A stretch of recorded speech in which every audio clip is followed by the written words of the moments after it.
I've watched a lot of cricket over the years and played a lot of cricket, and I know that any drop can be costly. You don't know how costly it's going to be. I was praying that he would hit another one up in the air a little bit sooner, but I know exactly what you're angling towards. And Rohit Sharma, what a wonderful batsman he is in world cricket, and you give guys like him a chance, or Kohli a chance, and you know what, you may well pay the price. Again, the person who dropped it was Tamim, and he's developed into one of our safer pair of hands in the outfield.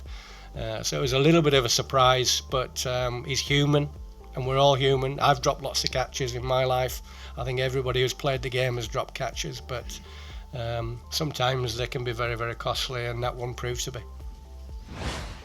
First of all, you know, there's a lot of disappointed cricketers in the changing room, and coaches. In fact, all the members of staff as well. We're desperate to do well in this competition and try and take it further, but ultimately today wasn't to be. We played against a good team, a side that are, I think, currently ranked #1 in the world. We pushed them, but we made a few early mistakes, and I think that you need to get out the blocks really well against a team like India. And we were playing catch-up for a lot of that match, so playing catch-up, we gave them a bit of a shock, but ultimately it was too hard work at the end. Well, I would say how wholehearted has been his performances. He would have loved to have scored more runs, because he's got a lot of pride in the amount of runs that he scored. But he's been very wholehearted and tried his very, very best.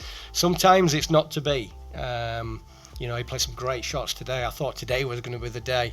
But sadly it wasn't to be, and that's cricket. Sometimes the harder you try, you know, the worse it gets, but certainly as far as his efforts for Bangladesh are concerned in trying to contribute, trying to get some match-winning innings, then you know, sadly it hasn't happened, but he's tried his very, very best, and I'm sure on another World Cup, because he's young enough to be there in 4 years' time, maybe it'll be his World Cup that time round. I think we've got to be very careful, because this is what tends to happen. People get runs down the order and everybody starts talking about them going up the order. But actually, in the modern game, you need guys who are coming at number 8, 9, 10 and even 11 who can win games for you with the bat. So you start putting them too high and you still have a problem in your number 8, 9, 10, 11 positions. So the answer to your question is, he played really well at number 8. I think he's a terrific number 8. He's Bangladesh's number 8. If he goes in at number 8, we're in a good position. We also need numbers 9 and 10 and 11 to score runs as well. So ultimately, it's a team game. We've got batters to score runs. We've got all-rounders to score runs. And I think the best teams can manage to do that. Well, I'm sure Mash would be a little bit disappointed with that first over. But I actually thought it was a very brave decision to do, to take himself off. Sometimes as a captain, when somebody has a bad over, it's still a brave decision to take them off. To take yourself off is even braver, I felt, especially after it was the first over of the game.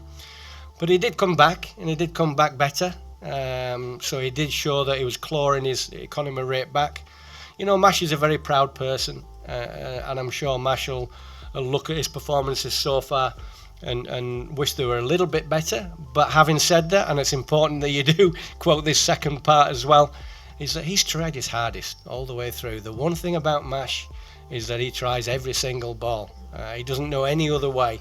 He's had 70 operations, and he's had a fantastic, wonderful career of over 200 ODIs, and he has not stopped trying throughout all of those ODIs, I know that.